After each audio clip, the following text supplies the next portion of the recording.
Halo semuanya, selamat datang di video kali ini, di mana kita akan menjelajahi jenis-jenis blockchain yang berbeda.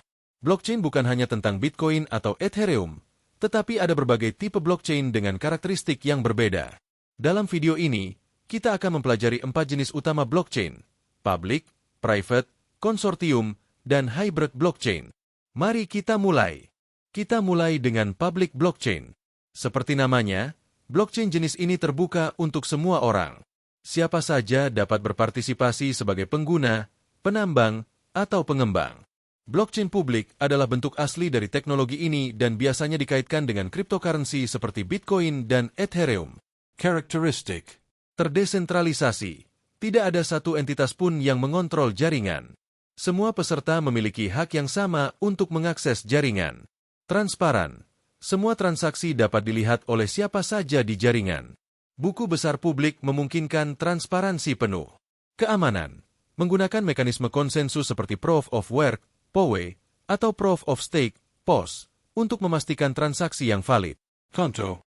Bitcoin, mata uang digital terdesentralisasi pertama yang menggunakan public blockchain untuk mencatat semua transaksi. Ethereum, lebih dari sekedar mata uang, Ethereum memungkinkan smart contracts dan dApps, aplikasi terdesentralisasi. Kelebihan. Transparansi. Semua orang dapat melihat transaksi yang meningkatkan kepercayaan. Desentralisasi. Tidak ada otoritas tunggal yang bisa memanipulasi data. Kekarangan. Scalability. Public blockchain seringkali lambat dan mahal ketika jumlah transaksi meningkat. Privasi. Karena sifat transparannya, data transaksi dapat dilihat oleh semua orang. Selanjutnya, mari kita bahas private blockchain. Berbeda dengan public blockchain, akses ke private blockchain dibatasi dan hanya pengguna yang diundang saja yang dapat bergabung. Private blockchain biasanya digunakan oleh perusahaan atau organisasi yang memerlukan kontrol penuh atas jaringan mereka. Characteristic. Terpusat. Satu atau beberapa entitas mengendalikan jaringan dan menentukan siapa yang bisa bergabung. Akses terbatas. Hanya pengguna yang diizinkan yang bisa melihat dan menambahkan transaksi. Kecepatan dan efisiensi. Karena node lebih sedikit dan lebih terkoordinasi, transaksi dapat diproses lebih cepat dibandingkan dengan public blockchain. Konto. Hyperledger Fabric. Digunakan oleh perusahaan besar untuk aplikasi bisnis yang memerlukan privasi dan kontrol. Corda.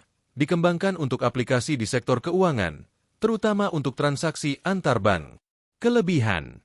Kecepatan dan skalabilitas. Lebih cepat dalam memproses transaksi karena kontrol yang lebih ketat dan peserta yang lebih sedikit. Privasi. Data hanya dapat diakses oleh pihak yang diizinkan, menjaga kerahasiaan. Kekarangan. Kurang transparan. Tidak semua data tersedia untuk publik, yang dapat mengurangi kepercayaan. Sentralisasi. Ada risiko bahwa kontrol dapat disalahgunakan oleh pihak yang memiliki wewenang. Sekarang, kita masuk ke konsortium blockchain. Jenis blockchain ini adalah campuran dari public dan private blockchain, di mana beberapa organisasi bekerja sama dalam jaringan yang terkontrol tetapi tetap terdesentralisasi. Characteristic. Semi terdesentralisasi, dikendalikan oleh sekelompok organisasi, bukan satu entitas tunggal. Akses terbatas. Hanya anggota dari konsorsium yang memiliki izin untuk berpartisipasi dalam jaringan. Keamanan dan kecepatan. Mirip dengan private blockchain, tetapi dengan desentralisasi yang lebih baik karena ada banyak pihak yang terlibat. Konto. R3 Corda. Digunakan oleh konsorsium bank untuk memfasilitasi transaksi dan data sharing antar bank. Energy Web Chain. Blockchain untuk sektor energi, di mana beberapa perusahaan energi bekerja sama untuk meningkatkan efisiensi. Kelebihan. Efisiensi. Proses lebih cepat dan lebih murah karena kontrol yang lebih terstruktur. Kolaborasi. Memungkinkan organisasi untuk bekerja sama secara efektif dan berbagi data dengan aman. Kekarangan. Kompleksitas manajemen. Mengelola konsorsium dengan banyak anggota dapat menjadi kompleks. Potensi konflik. Keputusan harus diambil secara bersama, yang bisa memicu konflik di antara anggota. Terakhir, kita akan membahas hybrid blockchain.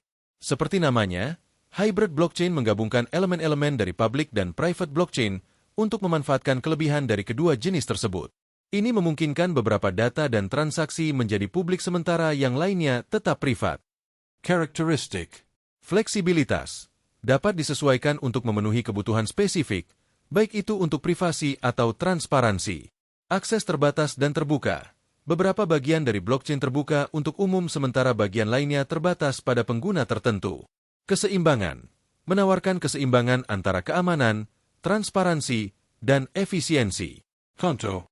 Dragon Chain awalnya dikembangkan oleh Disney. Blockchain ini memungkinkan penggunaan kombinasi data publik dan privat.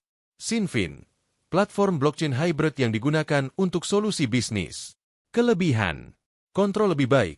Organisasi dapat mengontrol data mana yang ingin mereka publikasikan dan data mana yang harus dirahasiakan. Skalabilitas, dapat menangani lebih banyak transaksi dengan efisiensi yang lebih baik.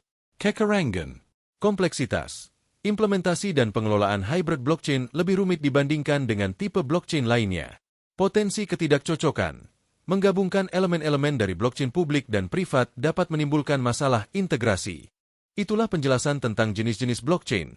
Public, private, konsortium, dan hybrid blockchain. Masing-masing jenis memiliki karakteristik, kelebihan, dan kekurangan yang berbeda. Pemilihan jenis blockchain yang tepat tergantung pada kebutuhan dan tujuan spesifik dari pengguna.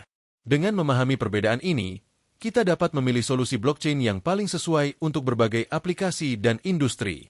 Terima kasih telah menonton, dan jangan lupa untuk berlangganan channel kami untuk video-video menarik lainnya tentang blockchain.